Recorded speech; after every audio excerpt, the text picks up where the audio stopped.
So I first started at this night in Brixton. Well, this was my first performance, but it was even a few years before that I started writing.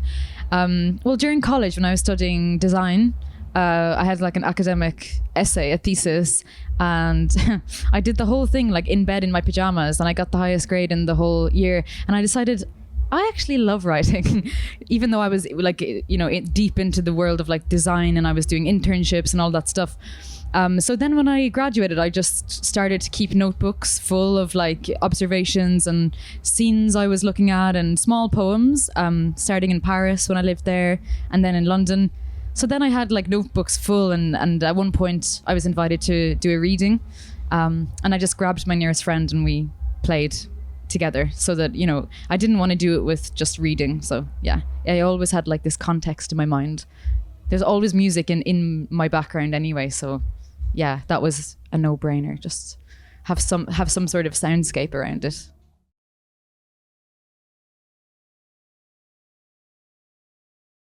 Yeah, it's so weird. It's like early retirement. Like I had 7 years as senior designer at Vivienne Westwood, which I could easily have kept on and kind of gone to another company or whatever. And I still can, actually.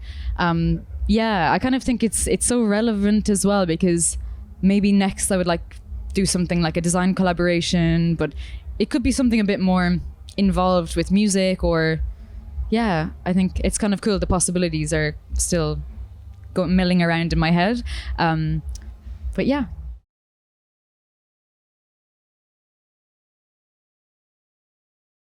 The kind of things I write every day, like it's not all very useful. It's more like a formal thing that I practice myself. Like I keep myself in practice. I suppose it's like rehearsing with your voice or whatever.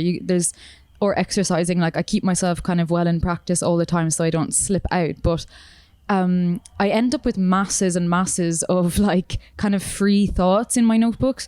And when I start, some days I wake up and I have a rhythm, and that's the most useful mode I can be in, but that's not every day. So when I'm in that mode, I'm starting to write, and when I run out of something or it starts to finish, I go back a few pages and grab some stuff and shift it into this new meter that I now have going. So everything I write is useful, but it's not always used, if that makes sense. But there's other pieces like Girl Kind from the album, which were written exactly like that, but there's another 10 verses that I didn't leave in. So, some pieces don't get edited afterwards, but usually, yeah, I'll find the hook, I'll find which I want as my intro, my verses, and I kind of sort them out in terms of like how I want the structure to be.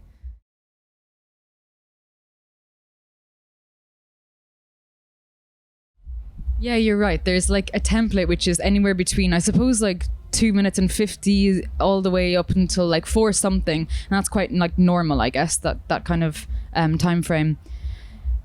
You know what? Usually they are around 3 something, if not a little more. But I also think it's really important when something comes out fully formed and needs a bit more space to have the confidence and the kind of like belief in it to put it out as that. So for Girl Kind, for example, is about 6 minutes, and it's my most interesting song without a doubt. And yeah, it's the one I find a lot of people like latch onto it, and it's because it has the arc of the storytelling, and it repeats certain things enough to keep you familiar with it, but then it basically escalates to a point where you've just built and added in subtle layers, but you kind of get somewhere else, and you can't do that in 3 minutes.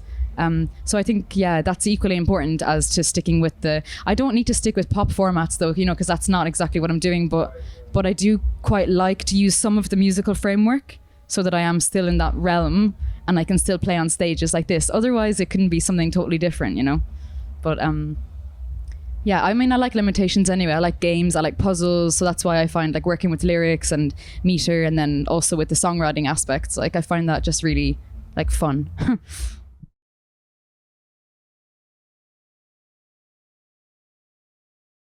Yeah, that definitely gets emphasized over time, but it does come the first time I read something. I often do demos at home on my own with just a vocal, and I'll do some sort of a singing or a chant or something, or put some samples underneath to get something, and then I'll just go on top and read for the first time out loud, and then it already has like the parts it digs into, the staccato parts, the parts that are stretched. And then after listening to myself read it, I already know, oh, that's the hook, or like that's the one that's jumping out or needs to happen again, you know, in order to satisfy what hasn't happened yet. And yeah, I love that part of the process. It's so much fun because it's so private too, and it's like, there's something about the privacy of that I really love, like working on my own in that part of the process.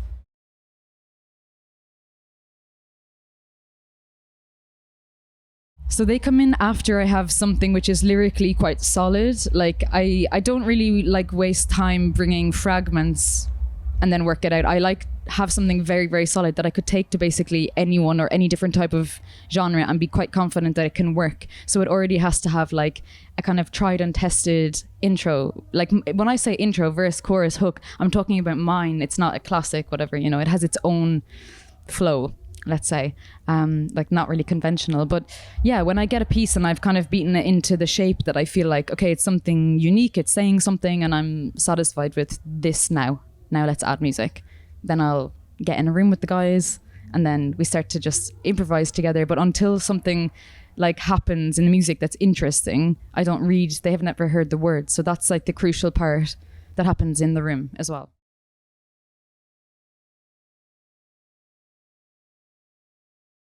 As if I have a choice. No, like it's kind of my whole world is writing really. So everything I'm doing and living, I'm collecting. So no, there's nothing that's too private for me to write about. Like it's my thing that I'm comfortable doing. So yeah, I'm not really, I don't know. I don't think there's anything I would really leave out, honestly. Even about other people and yeah, I'll just put it all in there.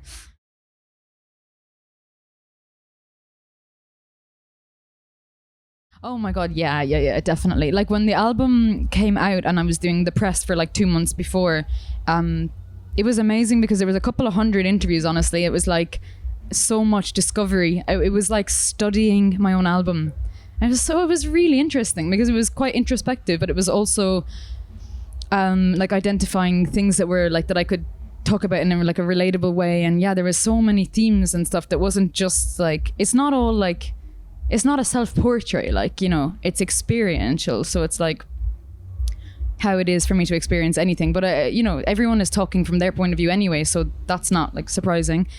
Yeah, I think I definitely learn a lot. And I like to be quite open about that. So sometimes I'll write something and I might like even with Girl Kind, it took me so long to kind of figure that, oh, okay, this is about something deeper and it's about being held in a kind of a hold by like a boss or something. So yeah, you know, and it has all these different motifs which kind of conceal what's actually conceal or communicate what's actually happening. And it's almost like I have to play with it for a long time and then kind of like read it again in order to kind of know.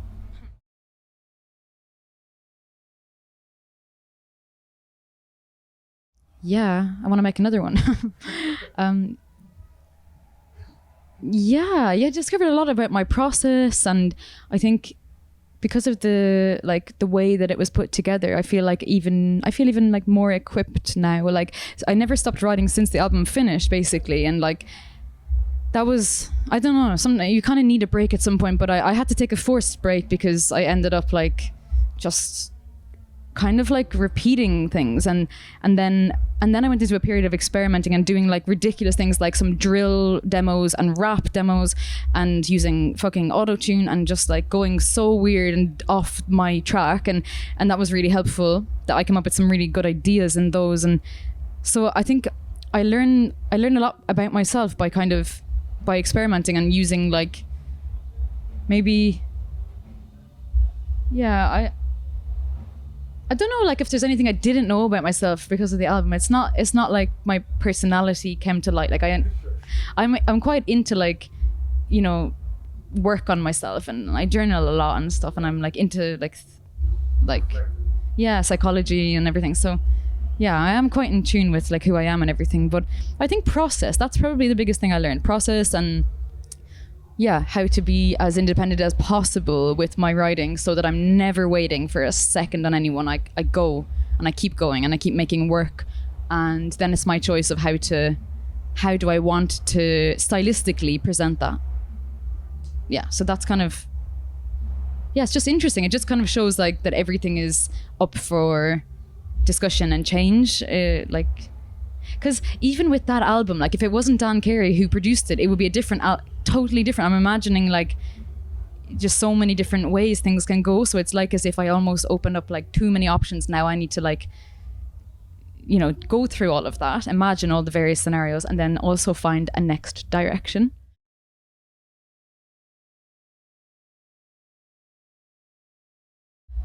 I feel like, well, what I definitely want is to like keep building this, and so that it's a sustainable like career and something I can always do. But more than a career, it's like it is a really big privilege to be in a position where you are creating art, and it's, you know, there's an avenue for releasing it, and there's an audience, and so being grateful and also like welcoming the more of that comes, like that's where I want it to go, like expanding it, but you know, steadily and growing and keeping it very like true to me, like, and everything. Yeah, it's not just about growth, it's about like you want to have the right people, like, you know, responding to it too. It's not that I just want to have numbers, like that's not my game. It's like there's so many great artists who I admire, who like stayed on their track, and they started off very niche, but it can grow because there's everything there, you know, that people can relate to. It's not mainstream or whatever, but that doesn't mean you can't be headlining festivals and everything. So that's what I want to do. Yeah.